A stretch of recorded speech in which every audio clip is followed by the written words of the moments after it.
Right, thanks for the update Uday. వానల కోసం రైతులు ఆకాశం వైపు ఎదురు చూస్తున్నారు. నారాయణపేట జిల్లా రైతుల కళ్ళల్లో ఇప్పుడు కన్నీళ్లే కనిపిస్తున్నాయి. పచ్చగా కలకల్లాడాల్సిన పొలాలు ఎండిపోతున్నాయి. పెట్టిన పెట్టుబడి ఏమవుతోందని రైతు గుండె బరువెక్కుతోంది. గత 30 ఏళ్లలో ఇలాంటి వర్షాభావ పరిస్థితులు ఎప్పుడూ చూడలేదని చెప్తున్నారు రైతులు. వానలు వస్తాయని ఆశతో సాగు చేసిన కంది, పత్తి పంటలు ఎండిపోతున్నాయని ఆవేదన చెందుతున్నారు. వర్షపు నీటితో పెరగాల్సిన కంది పంటకు ఇప్పుడు రైతులు బోరుతో నీళ్లు పెడుతూ కాపాడుకునే పరిస్థితి వచ్చింది. చినుకు కోసం ఎదురు చూస్తున్న రైతు చివరకు బోరు నీళ్లతో పంటను బతికించుకునే ప్రయత్నం చేస్తున్నారు.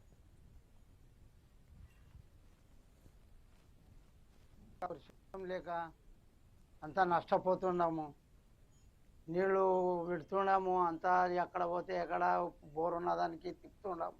దాని ఖర్చులు, కలుపులు, నాట్లు అన్నీ పెట్టుబడి ఎక్క అవుతుంది, అంత ఖర్చులు ఎక్క అవుతున్నాయి, అంతా ఎండిపోతున్నాయి. చేనులు, కంది చేనులు అంతా కలిసినాము. ఏసుడ కోళ్ళు, నాటు కోళ్ళు అవి అవి అంతా లుక్సనే ఉంది ఈ ఏడంతా. మందులు, మసాలా మందులు 2500కు ఒక సంచి మసాలా, భూమి మసాలా, యూరియా 300 చిల్లర అయింది. అంత పెట్టుబడి అవుతున్నది, చేనులన్నీ ఎండిపోతున్నాయి. ఇంకా ఇప్పుడు నీళ్ళు వారబెడుతున్నాము, బోరు ఉన్నదానికి నీళ్ళు వారబెడుతున్నాము, వంక వాడుతున్నదో వంక పోయి ఎండుతున్నది. రోజు రోజుకు బోర్లలో నీటి మట్టాలు తగ్గిపోవడంతో పంటలను కాపాడుకోవటం కూడా కష్టంగా మారిందని రైతులు వాపోతున్నారు. మరోవైపు సాగు ఖర్చులు రైతులపై పెను భారం అవుతున్నాయి. డిఏపి ఎరువు బస్తాకు 2500 వరకు చెల్లించి కొనుగోలు చేయాల్సి వస్తోందంటున్నారు రైతులు. అయినా సకాలంలో ఎరువు దొరకటం లేదని ఆవేదన వ్యక్తం చేస్తున్నారు. విత్తనాలు, ఎరువులు, దుక్కులు, కూలీల కోసం చేసిన అప్పులు ఇప్పుడు రైతులను వెంటాడుతున్నాయి. కనీసం పెట్టిన పెట్టుబడి కూడా తిరిగి రాదేమోనని భయపడుతున్నారు. వారం 10 రోజుల్లో వర్షం పడితే పంటలు కొంతైనా నిలబడతాయని రైతులు ఆశగా ఎదురుచూస్తున్నారు. లాభాలు రాకపోయినా కనీసం వేసిన ఇత్తనాల ఖర్చు అయినా తిరిగి వస్తే చాలని కోరుకుంటున్నారు.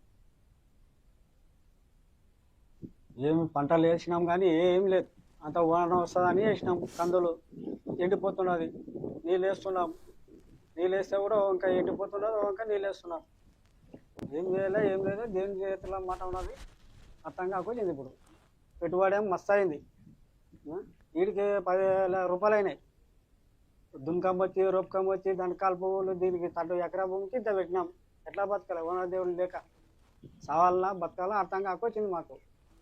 దీన్ని ఇడిచి మేము ఇంకేం పని చేస్తుంది, ఏం పని చేయం మేము రైతుల మీద. దీని మీద తిప్పలబడుతున్నాం. ఈ కాలం ఇప్పుడు ఈ ఏడు వచ్చింది గుట్టికాలం. ఇంతగానం అప్పుడప్పుడు ఓనాలు పడిపోతుండే, ఓనాలే లేవు అసలు. ఒక్క ఓనాన పడిపోతే జర కవరప్ అవుతున్నాయి.